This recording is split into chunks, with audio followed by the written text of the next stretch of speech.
नमस्कार, आपण पाहत आहात ठळक घडामोड क्राईम न्यूज. निर्भीड पत्रकारिता आवत सत्याचा. घरफोडी करणाऱ्या सराईत गुन्हेगाराला ठोकल्या बेड्या. दिवाळी सणानिमित्त पूजा करण्यासाठी घरात ठेवलेले पैसे आणि दागिने चोरून नेणाऱ्या सराईत चोरट्याला समर्थ पोलिसांनी अटक केली आहे.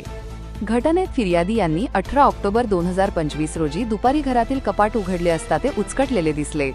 कपाटातील 50,000 रोख रक्कम, 2 तोळ्याची सोन्याची चैन आणि 1 तोळ्याच्या 2 सोन्याच्या अंगठ्या गायब असल्याचे लक्षात आले. या प्रकरणी समर्थ पोलीस ठाण्यात ऑक्टोबर 19 रोजी गुन्हा दाखल करण्यात आला.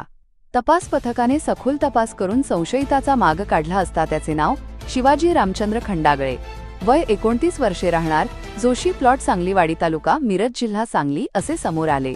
चौकशीत आरोपीने गुन्ह्याची कबुली दिली असून त्याच्यावर यापूर्वीही सोलापूरच्या फौजदार चावडी पोलीस ठाण्यात चोरीचा गुन्हा नोंद असल्याचे निष्पन्न झाले आहे. आरोपीकडून 20 ग्रॅम सोन्याची चैन, 10 ग्रॅम वजनाच्या 2 सोन्याच्या अंगठ्याचेच 6.9 ग्रॅम वजनाची आणखी 1 सोन्याची अंगठी असा मुद्देमाल जप्त करण्यात आला आहे.